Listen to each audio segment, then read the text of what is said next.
Hey guys, what's up? This is Brian with another Optimal Living 101 video. This one's on Stephen Covey's 4-quadrant model of time management. And my question for you is, where are you in Covey's 4 quadrants? We're going to get to those 4 quadrants in a moment.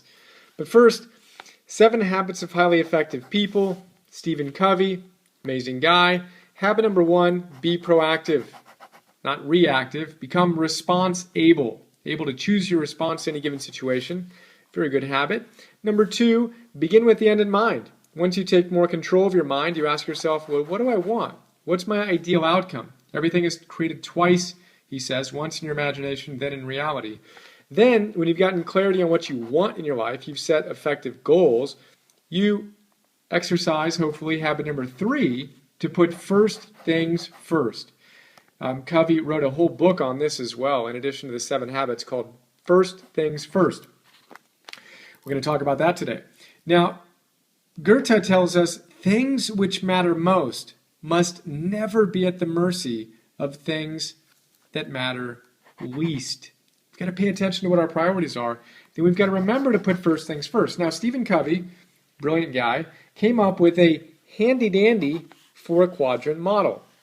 4 quadrants, mapped over whether it's urgent or not urgent, and whether it's important or not important. So, is the stuff we're doing urgent, or is it not urgent, important or not important?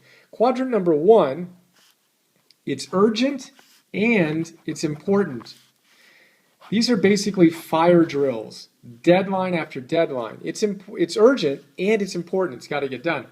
Now, the second quadrant, we're going to talk about in a second, is not urgent but important. Very, very important to spend time here.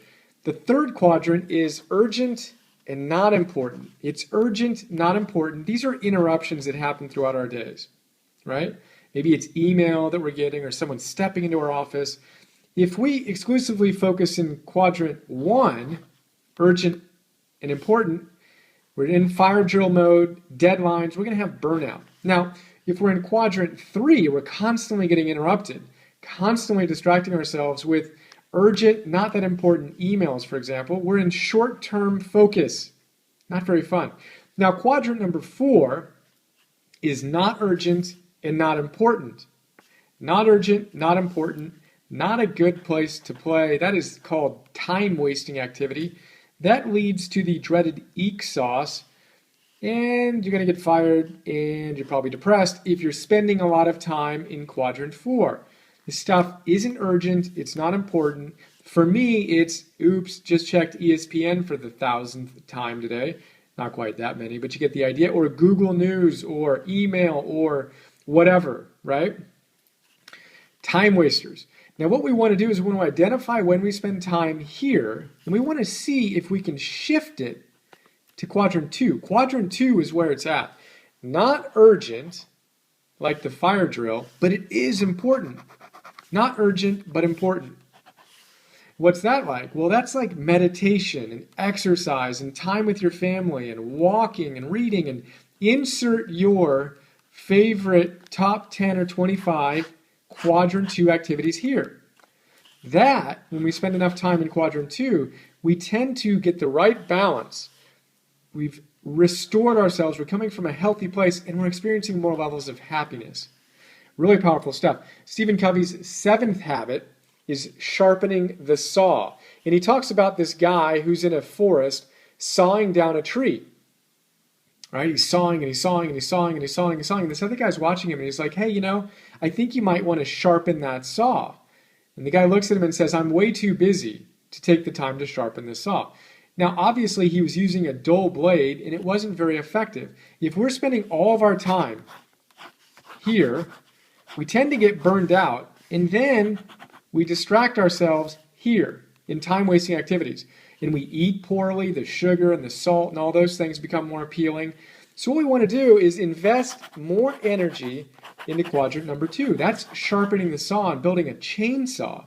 And you do that through the very simple habits that I call fundamentals that we talk about all the time, where you're exercising, you're meditating, you're eating well, you're spending time with your family, you're taking care of yourself, you're nourishing yourself.